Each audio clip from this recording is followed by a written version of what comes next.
Hey everyone, welcome to this episode of 52 Masters. In this installment, my good friend, Sensei Ed Smith, all the way from the big island of Hawaii. We're covering deflection techniques and power generation from Shukokai Karate. That being said, let's get to training. I am 51 years old. I've been a practitioner of Okinawan Shorin-ryu Karate since I was 7. There was some who would call me a master. I assure you, I am not. I believe that the true expert is someone who still has a student's heart and a beginner's mind. This year, to celebrate turning 52, I'm setting out to learn from 52 other disciplines, each from its own master. Some things I've tried before, others I'm a first-day beginner like anyone else. 52 weeks, 52 new skills. I'm William Christopher Ford, and this is 52 Masters. How many people know what sen no sen means? Sen no sen and bon no sen, right? Mm-hmm. One is first strike and one is simultaneous strike, if I'm not mistaken, or? Yes and no.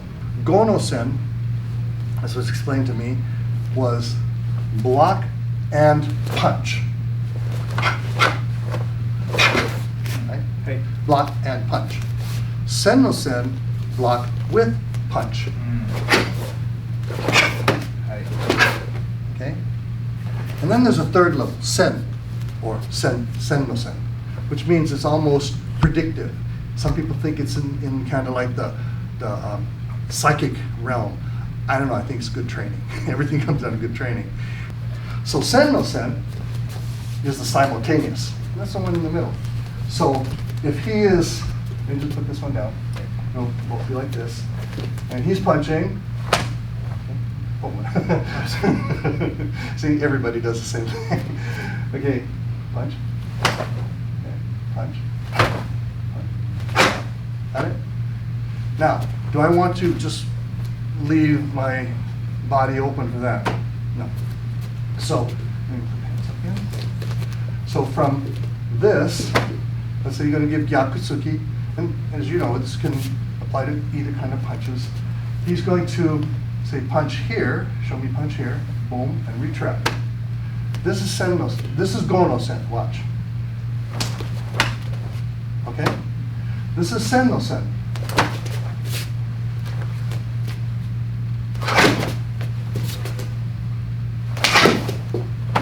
You understand?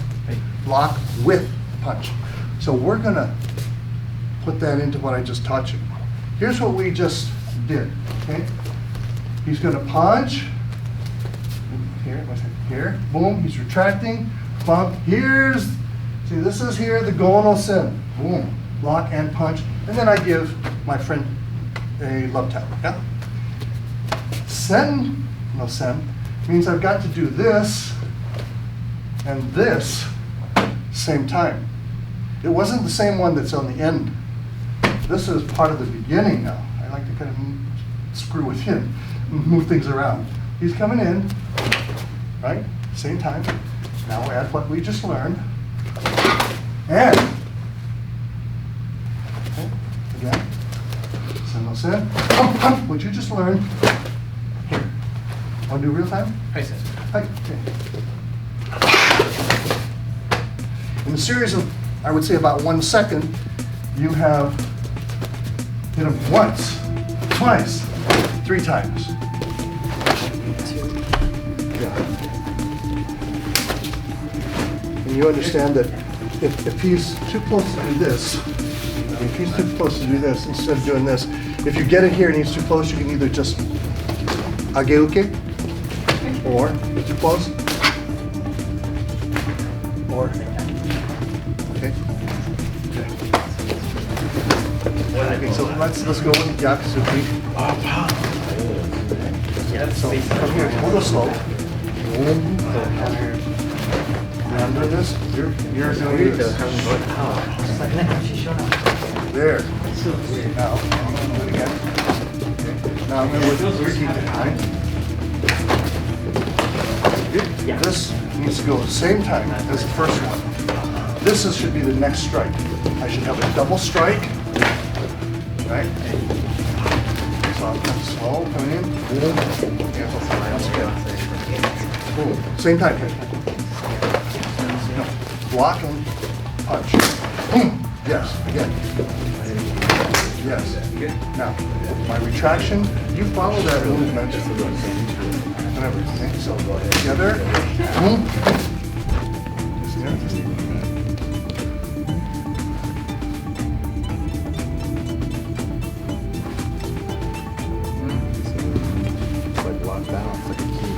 Okay, so standing strong. Okay. Okay. 50-50, right? Right. 50-50. I'm going to disappear my toe. What are you feeling? 70-ish, 65. No, how do you feel? How am I feeling? I'm feeling pressure now. Okay. Anything here? Nothing. All my weight is going down. If I were to bend over, what a lot of times happens is if you have a very immobile, your okole comes out. Right? From here, if I just bend here, my okole stays here, and here, and he's feeling force. Yes. The more I go forward, you see what's happening. People like to use the force equals mass times acceleration formula. It's not exactly what you need for impact, because impact, if you look at the formula for impact, it's like this long. But for purposes of instruction, force equals mass, me, times acceleration, how fast I get it there. The faster I get it there, the more impact I will have. All I'm going to do, watch the knee. All I'm doing is shifting this. There's a lot of things I'm leaving out, but this is adapted for you guys, for the hybrid version. So Gyatsuki, right here, 50-50, right on the surface, right? You're going to watch me, the knee, shift forward, and shift my weight forward, and I will get deeper and I'll put more mass into it. So it's like this, right? All right, again. And I'm right-handed. You describe what you felt. I felt like the force was in my chest, not on the surface, and I almost felt it like at my back. You know, Like it went through you, shockwave. Yes, sir. Yes, absolutely. That's exactly what I was going for. This, like I said, allows him to give me feedback. And karate is about truth. If you're honest with yourself in your training, karate is about truth. If it doesn't work, either you're not doing it right or it was wrong to begin with, right? If I'm doing this, he's holding, and I'm tournament style, what'd you feel? It's truth in the tournament arena, is that, oh, point, it's right there, where it's supposed to be on the surface. But now, he can come back and knock my head off. You know, it's like that thing that drive-through I shared with you. So from here, just shifting your weight forward. Yep. This is not 1 inch, but a lot of people do. This is just, this is to show. And from here, forward a little bit, and mostly forward. So here's what you're looking to find, hopefully he can do. And I always give people their version.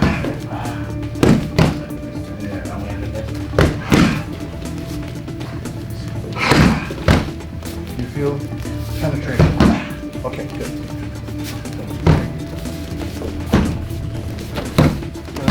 Relaxing. 1, 2 more. 2 more. 3. That's still maybe about a 50, 60 of what I would give somebody a big guy. Did you feel penetration? Yes. Okay. How far in? 1, 2, 3 inches in your spine? It went all the way through. Okay. All right. Visualize that shock wave from the epicenter all the way through.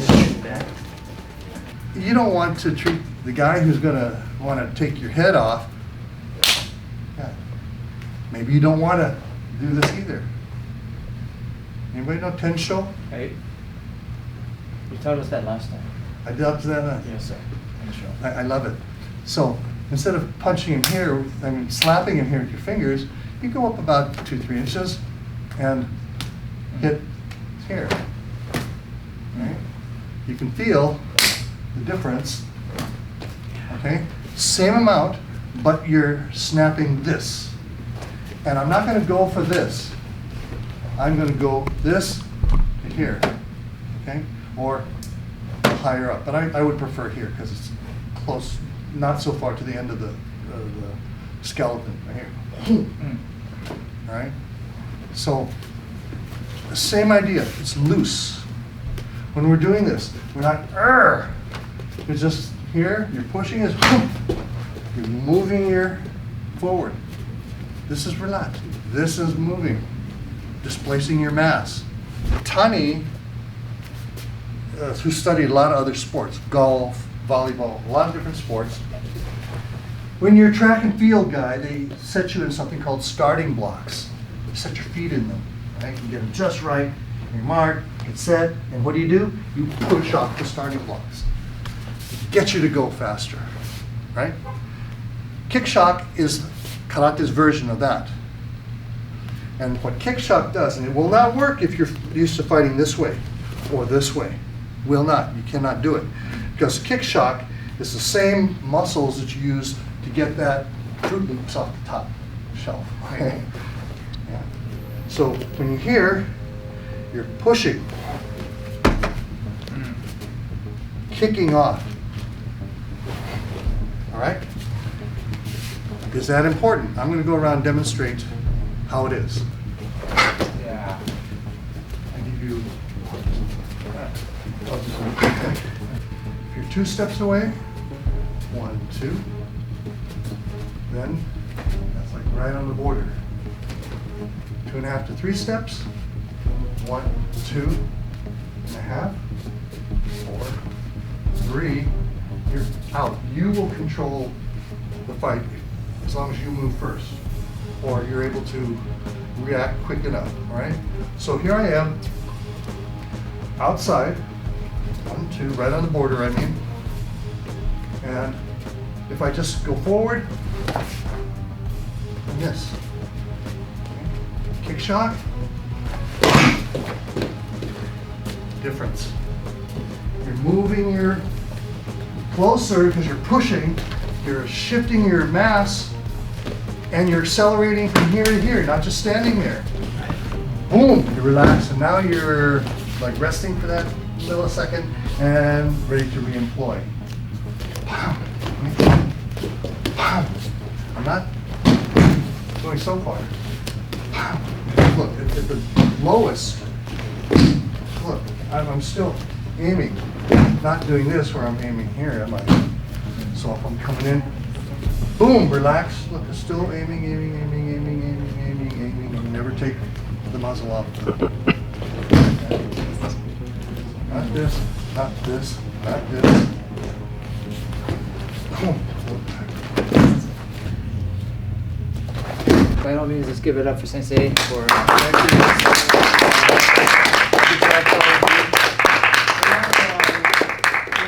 guys, and you know me, I'm all about, we put on the white belt metaphorically every day. There's always stuff to learn. I'm 45 years a student, and it's going to take me at least another 45 years to, where I feel like, okay. But there's a lot of great instructors out there, and we just have to sometimes seek them out or be open-minded to what is there. And it's not taking away from anything you already have. It's it's just adding stuff, and then we use what is useful, and then what we don't use, maybe we just put it away for a while. And at some point, when you're ready for it, then maybe it's there for us. But this is like going to a place and saying, "Here, try this jacket on." Doesn't mean you have to wear it all the time, but just try it on. You know what? It doesn't fit me. Okay, that's fine. All right. You know what? It's not really my style, but at some point, it might fit you, and you might really like it. So, but at least you've tried it on. So that's the way I look at it with the study of martial arts. I want you guys to go out and be open-minded. But just learn the foundation enough to where you're not just floating around and then you're finding that nothing works. Get a foundation in something, and at the same time be open-minded to what else is out there and see how it can add to what you've already got. But Sensei, thank you so much for being here today. Thank you for having me. Some real nuggets of wisdom, and Sensei is one of the best karate sensei that I know, and it was a real honor and pleasure having you here. So, that being said, everybody, Katsuke. Hey! Arigatou gozaimasu. Thank you, Sensei. Okay, so we've come to one of my favorite parts of the segment, the interview portion, once again with Sensei Ed Smith. Thank you for having me. Thank you. He came all the way from Big Island of Hawaii just to be here for this particular segment. Actually, he came to do some seminars. He was over at Sensei Joseph Claycombs, over at Sensei Chad Egan's. Have you hit Sensei Loeffler's yet? Yeah. Okay. And then his final stop, I think, is here, and we learned a lot of really cool stuff today. Tell me a little bit about how you actually got started in karate. This is back in the 70s, right? Yeah. Okay. Yeah.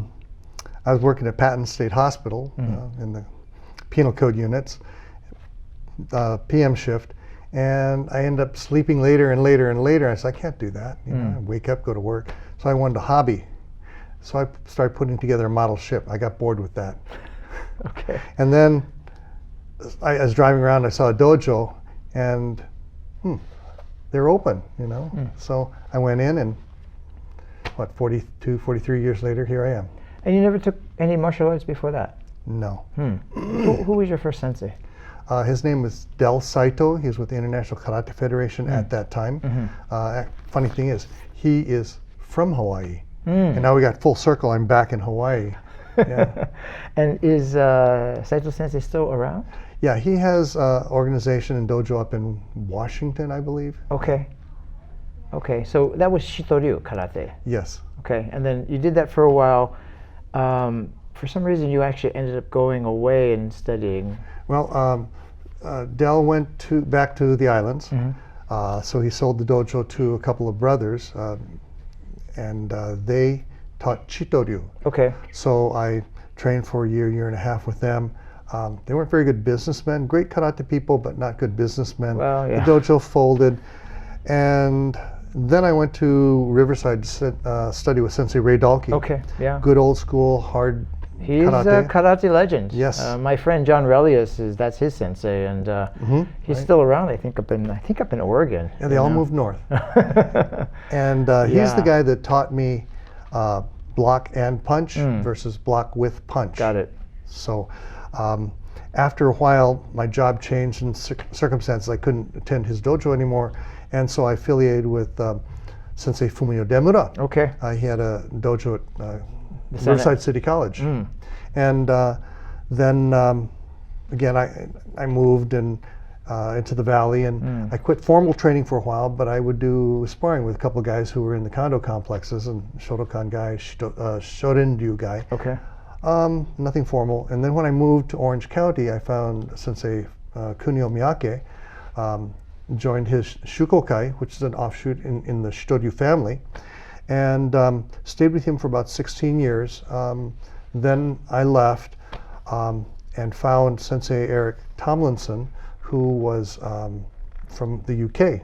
Okay. And he'd trained Shukokai under Sensei Kimura, Shigeru Kimura, who was very instrumental in promoting the impact and all this other stuff. That's power generation. Correct. Things like that. Yeah. What does Shukokai mean?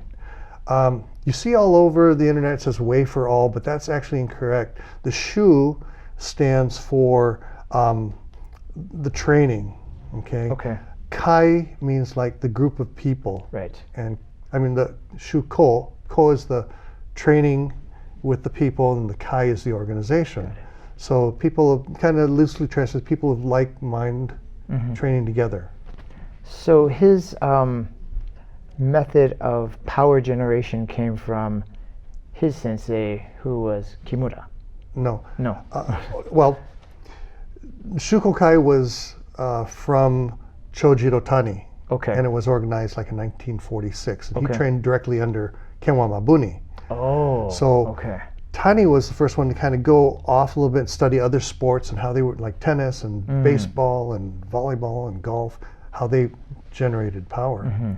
Kimura was a student of Tani and basically took what he had as a springboard and launched into his own thing. Not exactly different, not exactly the same. And Kimura Shukokai people are very strong in Europe, East Coast, South Africa. Very strong punchers. The Swedes and the South Africans are like, boom, and cave in your chest. Yeah. So the generation of power, as you were showing us in class, it doesn't come from, in a lot of systems, it's all about rotational force, and your koshi, turning your hips. This one, you were showing us the hips go forward. It goes kind of almost like a wave. It goes underneath and pushes forward, and you're pushing off with your foot towards the object versus a lot of hip twists. Right. Yeah, it's very interesting. Yeah. Not only does it create the power forward, but you're actually moving closer. And if you're moving closer, when you strike, you're going to go deeper into the target. And that's what you want to get. You want to leave the last bit of the punch inside the body. You don't want to pull it away like on a trampoline bouncing back. Well, holding those pads, I definitely felt the impact. The shock did transfer, and it wasn't just on the surface. I definitely kind of felt it somewhere in my lungs or in my spice, in my spine, right? And in a previous episode, we trained Kyokushin with Shian Tom Callahan, and he showed me a similar type of thing where he punched, and they practiced some Teisho also, but it was just like he would relax, and it was just like this, and I'd be like, it'd be back here, and it definitely today, I'm glad I had the pad because that would have definitely done me some physical damage. Think that. What is the first self-defense or fighting technique that anybody from the dawn of time, anywhere in the world, has done? Usually the very first. Run fu. Huh? Run fu. Run fu. That's good. Or, and you can see this.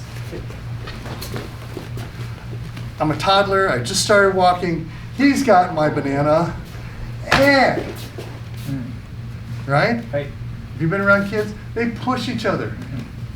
Can we use that? It's in our, almost like in our DNA, right? But instead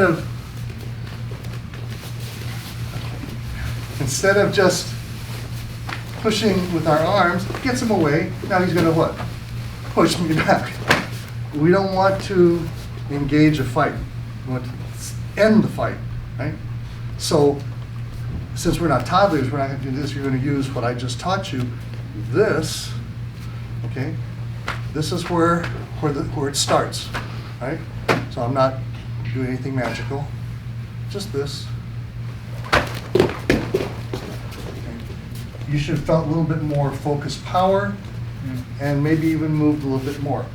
How far I push them away is not as important as how much, focused power I have. Yeah. Okay? Yeah. That was.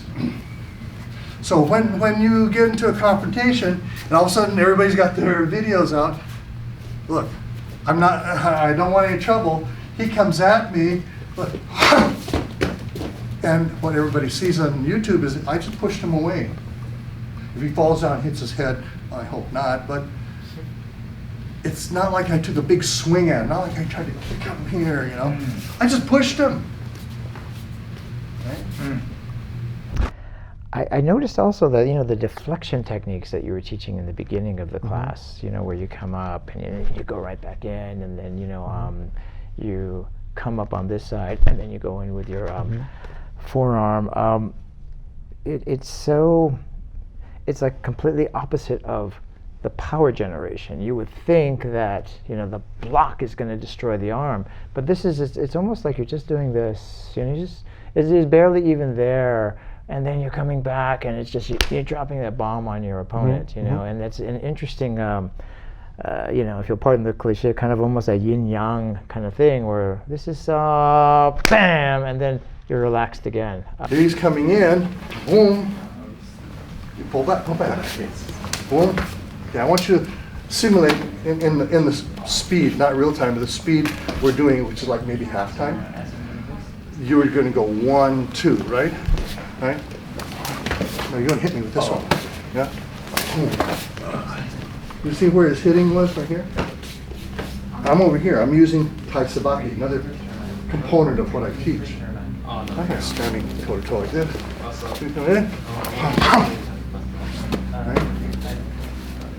That was really interesting. I like that part of the class. Oh, okay. Yeah.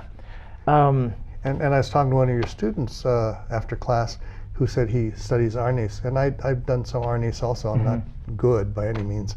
But I said, did that look familiar? Because if you like single baton, you know, baston, you here, check, pop, the same hand, same thing we were doing. Yeah. And way back in the day, I used to fence. Okay. Same thing, boom, boom. So it works there. Why not empty-handed? Sure. Sure. And it's an unexpected thing because you think block, punch with the other side. Boom, here. Yeah. Yeah. Very, very cool. Your son, Mike. Yes. He does judo. He's like a brown belt in judo now, right? Oh no. He we got him started here before we're still in the mainland. Orange County Judo Club. It's in Garden Grove. A little plug maybe. That's okay. And we will plug it. He was a very good sensei, and when we moved to the islands, I got him continued. But actually, I started him with karate before, a few years before, and that kid can hit. And I put one little short thing on the internet where we're just training in our playroom. Okay, we've got our gis, and that's our dojo, and I'll be here and he's here, and I'll throw maybe a right cross or left cross. I won't tell him which one, and he'll get the correct block and punch. And I'll hit 1, 2. He'll boom, boom, punch, boom, boom, double punch, pom, pom, and he gives me impact. At the end, I look at my belly and I see the little fist marks all over. Okay, that's good. How old is he now? He's 22. 22. As you know, he has Down syndrome. Yes. So whatever I can get him to do, it just only helps him. And he's a joiner. He loves everything he does. You know, Special Olympics, judo, and I'm going to get him back into karate now. Oh, good. But he kind of hit a plateau because he's got short legs. He's only 4'9", and his kicking was not so good. And I would rather have him balanced using hands than trying to use a leg technique and get unbalanced. Okay. Well, so he definitely punches. Well, and he's such a gentle, soul also. Oh, yeah, happy kid. But man, if the wrong person messes with him, I think they might be in for a surprise. But he's a good kid. I'm glad to see that he's doing that. Like 2 more questions. So if you could go back in time and meet the younger Ed Smith, maybe when he's first starting out in his martial arts career, what advice would you give him? I would have told him about Kimura. All the traditional karate I'd done, and no disrespect to any of the people, because these are big names who became big names not through promotion but through skill and ability to teach that skill to their students in several generations. And to be honest, I've trained under some good people. When I went to Europe, oh, you trained under Demura Sensei? Oh, you trained under Donkey Sensei? It's like, because Southern California seems to be like the mecca of martial arts. Like, these are just regular guys who are very good at what they do. So no disrespect or anything to them, but Kimura was such an innovator. And he started this like maybe in 1969, early 70s. And he was the type of guy that, as I know from Eric, because I never trained under Kimura, but through Eric's experience, he was never satisfied. And that's why you don't see a whole lot of video on him or books with him, because the minute a video, even if it was like, beta or VHS in the day, or books, the minute it is out, he'd already changed it, he'd improved it. And talking with the people, I attended 3 of their gashuku several years ago. I was actually invited four times, but the 3rd year I was in Japan. But they don't necessarily invite other people. And I had some friends who said, yeah, this guy's somebody who can come. Okay. And I was so fortunate to be, I was the only non-Kimura Shukokai person in those gashuku. And they knew from the beginning I'm not planning on moving to their organization, because I told them to begin. I just got into new organization, kind of bad form to like I married somebody. Oh, I see a girl over there. She's cuter. I'm gonna, you don't do that. You don't jump ship. And they understand. But the four Shihan that leads this international organization, I talked to each one of them, and the stuff from Eric, it's like he was always innovating, innovating. And of course, students are like, okay, I finally got it. Do it differently.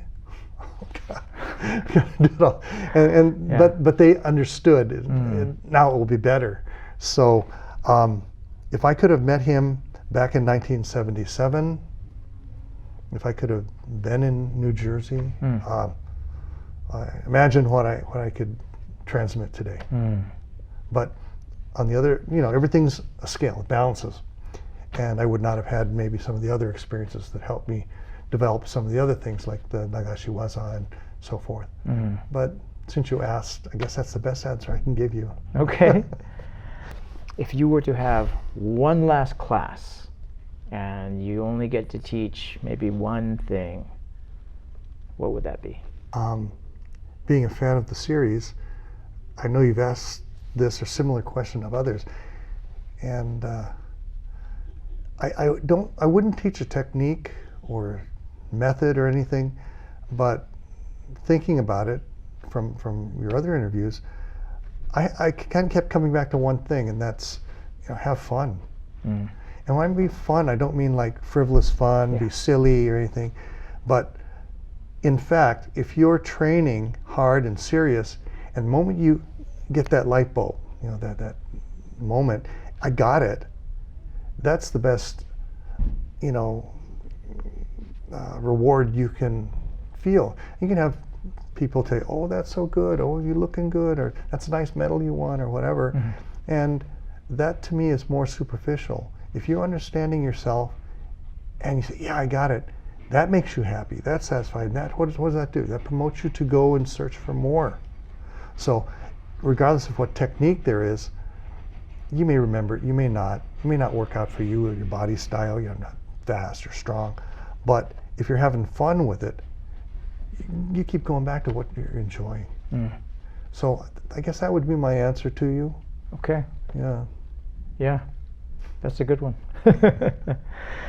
Sensei, thank you so much. What an absolute pleasure and honor having you. Really got a lot out of the seminar, and thank you so much for being here with me today. It's my pleasure. Thank you. It's an honor for me to be here. Yeah. So this has been 52 Masters, once again with Sensei Ed Smith, and we'll see you next time.